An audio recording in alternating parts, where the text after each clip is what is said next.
The dentist's office smelled like mint and sterilized fear. I was scrolling through emails when the nurse called my name, too softly, like she didn't want anyone else to hear it. "Sir, the doctor would like to speak with you, alone." That word clung to the air. When I stepped into the exam room, the overhead light was still on, glaring down on my daughter's empty chair. The dentist stood by the monitor, pale, eyes unfocused. I'd seen that look before, in people who knew something they shouldn't. He didn't meet my eyes when he said it. "Take your daughter and go to the police station, right now." The words hit me harder than I expected. What? Why? He swallowed, hesitated, then gestured toward the X-ray on the screen. "I'm mandated to report this, but you should get ahead of it." He finally looked at me. And in that moment, I understood that whatever I was about to see would change everything. When I leaned closer to the monitor, the air thinned. There, embedded between the whitened shadows of molars and jawlines, something unnatural, something that didn't belong. Metal, small, deliberate. That night, I couldn't eat. My daughter was asleep upstairs, breathing slow, peaceful. My wife sat across the table, smiling faintly over her glass of wine, asking if I was okay. I nodded, but something inside me shifted, quietly, dangerously. The dentist had called again after we left, his voice trembling. "Mr. Harlow, that object in your daughter's jaw, it was implanted. Recently." Implanted. The word kept echoing. I replayed every moment from the past month. Her sudden fear of hugs, her strange flinches when my wife brushed her hair, the new game her aunt had taught her during their weekend visit. I asked questions that night, soft, casual ones. "How was your trip? Did anything weird happen?" My wife's answers were too polished, her smiles too smooth. And when I mentioned the dentist, she froze. Just for a fraction of a second. But I saw it. That was the moment I knew I wasn't paranoid. I started collecting evidence like a man arranging his own execution. First, the X-rays. Then the records. I paid cash for copies. Next, the phone logs. My wife's late-night calls to her sister, unusually long, often deleted afterward. I said nothing. I played the dutiful husband, the calm observer. I packed lunches, kissed foreheads, and smiled through every lie. But inside, I was dissecting every detail. 2 weeks later, I brought my daughter to a specialist.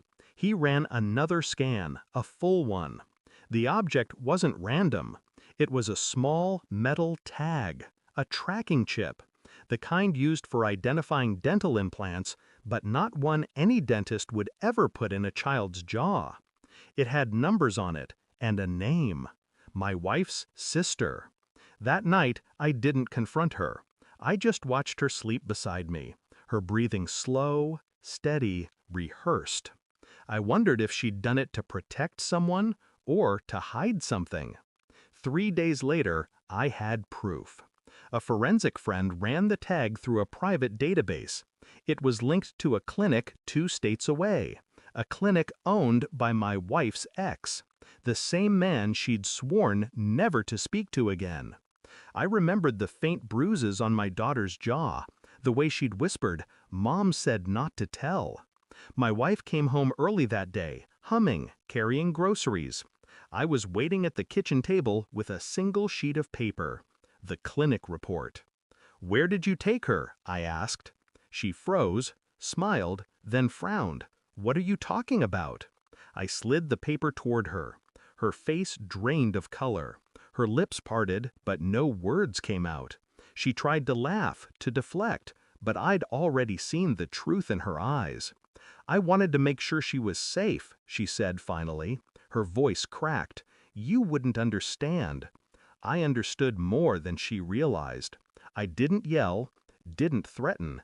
I simply told her the facts, that I'd already met with the detective, that the dentist's report was filed, that her sister's involvement was known.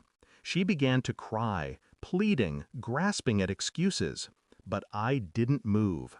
I watched her crumble, every lie collapsing under its own weight. When she reached for me, I stepped back. "You used her," I said quietly, "to hide your secrets." She whispered something, I think it was my name, but it didn't matter anymore. I left her there, surrounded by the cold echo of her own decisions. The next morning, I took my daughter to the park. The air was thin, clean, untouched by deceit. She smiled for the first time in weeks, a real smile this time, unguarded, free. I didn't tell her everything. She didn't need to carry it. Some truths belong to the guilty. As the sun rose behind the trees, I realized something simple. I wasn't angry anymore. Anger had burned itself out, leaving only clarity. Betrayal, I've learned, isn't about the act. It's about trust being placed in the wrong hands. And once you take it back, they never get it again. I didn't lose a wife that day. I buried an illusion and walked away with the only thing that was ever real. Thanks for watching. Don't forget to like, share, and comment. Subscribe now to Cheating Stories Insight World for more amazing stories.